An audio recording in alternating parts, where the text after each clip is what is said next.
सगळ्यात दुःखदायक आज घटना आहे की हिंदू हृदय सम्राट शिवसेना प्रमुख माननीय बाळासाहेब ठाकरे यांनी वक्फ कायदा रद्द करा अशी त्यांची इच्छा होती, तशी त्यांची घोषणा होती.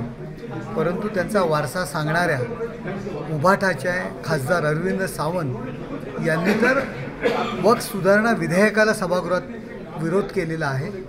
केवळ विशिष्ट समाजाची मतं मिळवण्याकरता स्वतःला हिंदुत्ववादी पक्ष समजणारे उद्धव बाळासाहेब ठाकरे, आपण याचं उत्तर द्या की ही भूमिका आपण अचानक बदलली कशी? हिंदुत्वासाठी का मुस्लिम समाजाची मतं मिळवण्याकरता? महाराष्ट्रातील जनता आणि शिवसैनिक नक्कीच आपला निषेध करणार.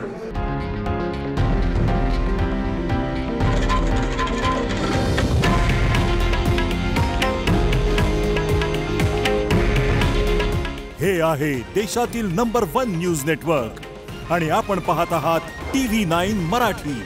काळजी तुमची, हित महाराष्ट्राचं.